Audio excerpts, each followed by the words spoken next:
We talk more about doing with less all of the time, and there is a constant effort to improve how and what we are recycling, and when it comes to trees in our forests.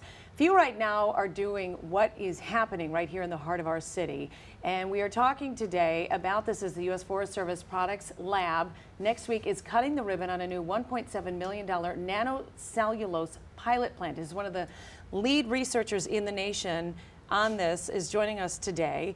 This is Alan Rudy, and he is with the Forest Products Laboratory. Alan, thanks so much for being here. You're welcome.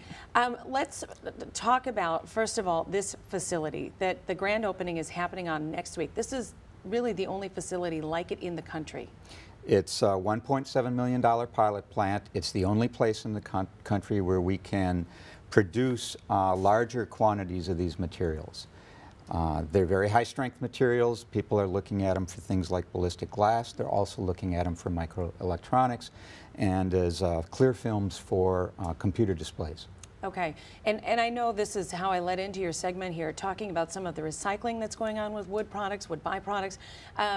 Some of that is happening here, but the materials being crafted at this new plant how are they made? Most of the time we start with wood pulp.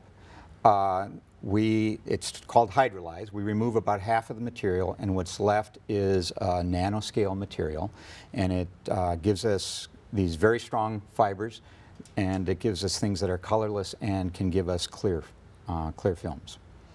Are you amazed at the strength of the materials you're able to make out of this? I mean, what does this mean to the average consumer out there? Well, yes, I'm amazed at the strength. I'm used to paper, which is not known as a very strong material. Right. But the base material for paper is cellulose, and by the time we get down to its fundamental pieces, the strength is amazing. What it means right now, we don't know. The materials have not been available in any sort of quantity. We're the first place. We've been supplying about 20 different places with materials for research. We're now gearing up to supply for pilot scale and demonstration scale materials.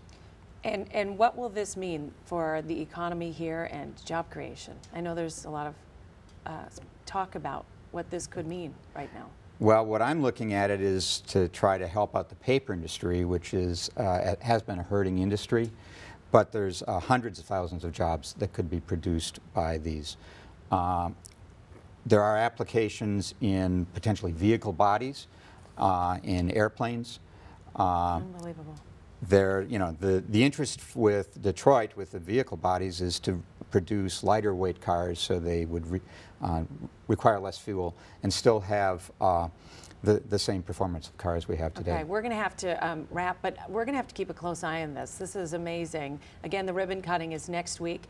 We look forward to following up with you and getting in and really looking at what you're doing. Alan, thanks so much for being here.